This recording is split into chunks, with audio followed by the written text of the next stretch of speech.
Dan juga seperti mentalaknya seorang laki-laki kondisinya sakit, mentalak istrinya dengan tujuan ya agar sang istri tidak mendapatkan warisan.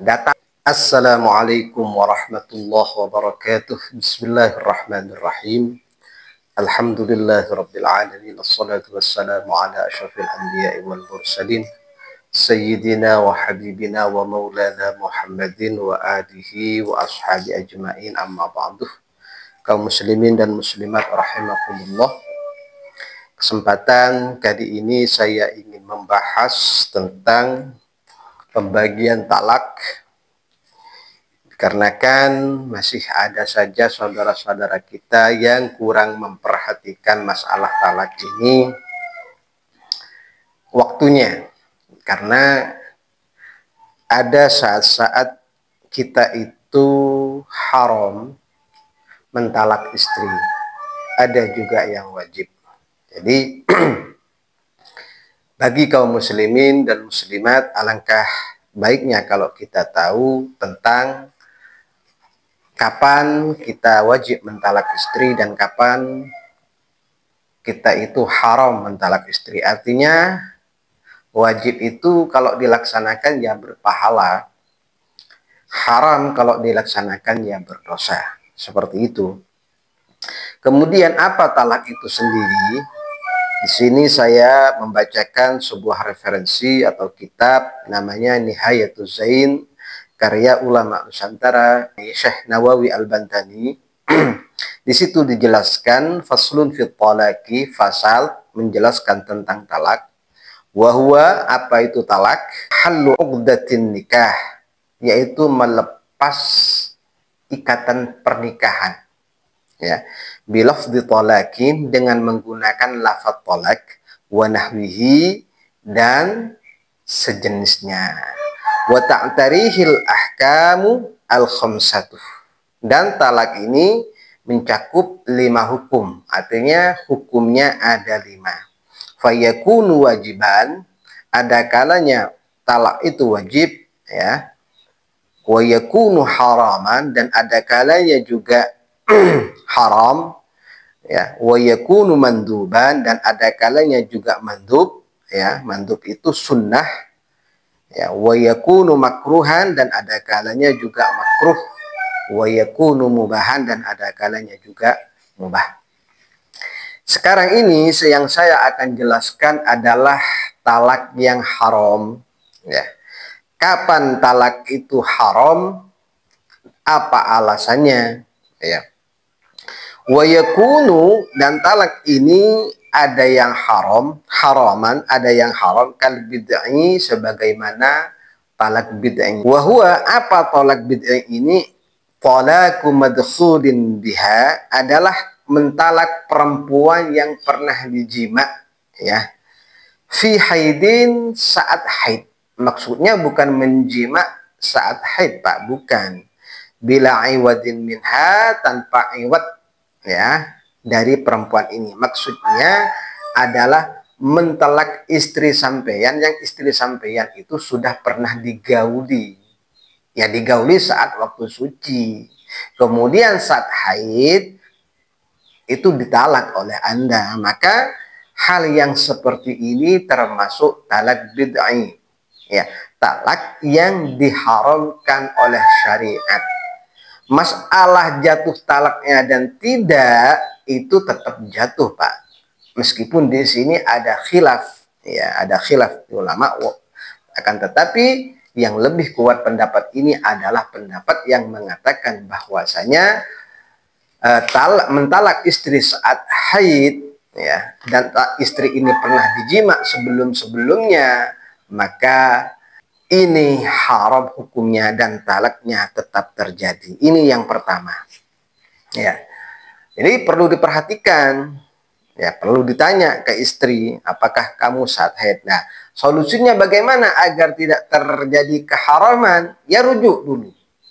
Rujuk dulu, nanti kalau sudah suci baru ditalak. Seperti itu. Au fi tuhrin jama'aha fihi, atau saat suci, istri kondisinya suci, tidak haid, ya, tidak haid. Akan tetapi saat suci itu sang suami pernah menjimanya. Contoh Pak ya, istri sudah suci dari haid, kemudian kita-kitanya melakukan hubungan suami istri, ya. Kemudian entah karena bertengkar, entah apa, terjadi perceraian. Dan perceraian yang seperti itu, saat suci seperti itu dan melakukan hubungan suami istri, ini hukumnya haram. Selagi belum jelas kalau sang istri itu hamil. Kalau saat istri hamil, maka tidak mengapa, seperti itu. Nah, yang saya jelaskan ini, mentalak istri saat haid atau saat suci tapi pernah melakukan hubungan suami istri, itu kalau tanpa iwat. Maksudnya bukan permintaan istri dengan memberikan imbalan. Artinya kalau bahasa fikih itu talak khulu, yaitu permintaan talak dari seorang istri dengan memberikan imbalan kepada suami. Artinya sang istri minta talak kepada suami dengan memberikan imbalan, asalkan saya ditolak, kamu akan saya kasih uang. Nah, kalau kondisi seperti itu, maka tidak haram. Artinya bukan bid'ah lagi, bukan bid'i lagi, tidak berdosa lagi suami mentalaknya. Kenapa? Karena atas persetujuan istri, memang kemauan istri.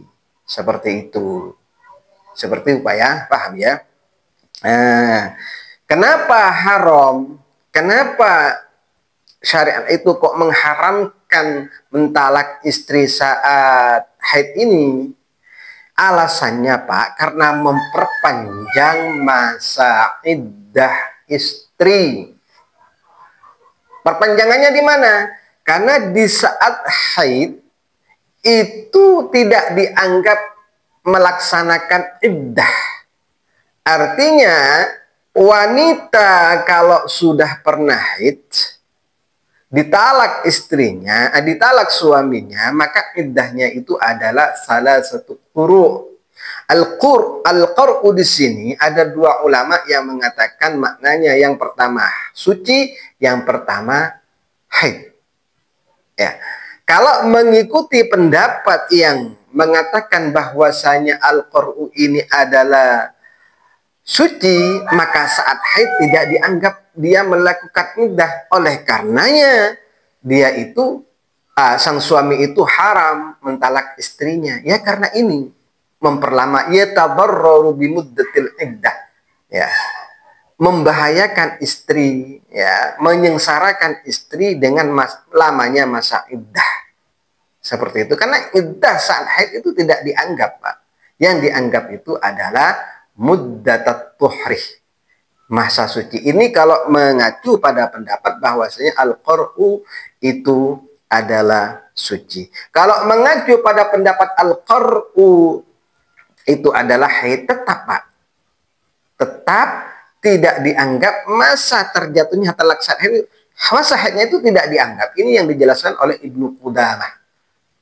Ya, tidak dianggap seperti itu. Artinya tidak dihitung, menunggu haid selanjutnya jadi panjang lagi nanti. Oleh karenanya ulama yang memaknai al-qur'u ini suci atau haid ini sepakat bahwasanya waktu haid terjadinya talak itu tidak dianggap melakukan iddah.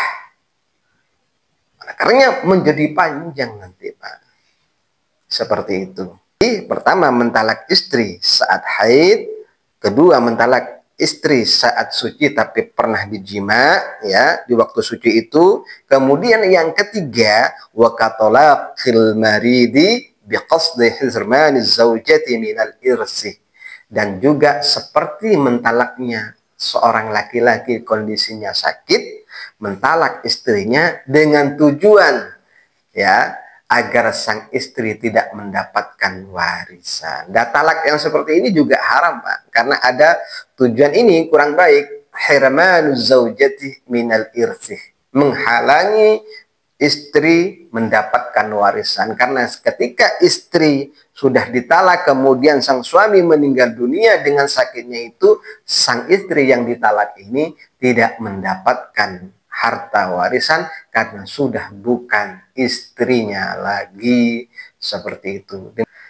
Inilah kaum muslimin dan muslimat, sedikit ilmu tapi sangat bermanfaat. Siapa tahu ya di antara kita, saudara-saudara kita, ada yang terjerumus masalah ini, kita kasih tahu ya bahwasanya ini syariat. Ini demikian kaum muslimin, semoga manfaat barokah. Hadanallahu wa iyyakum wal afwa minkum. Assalamualaikum warahmatullahi wabarakatuh.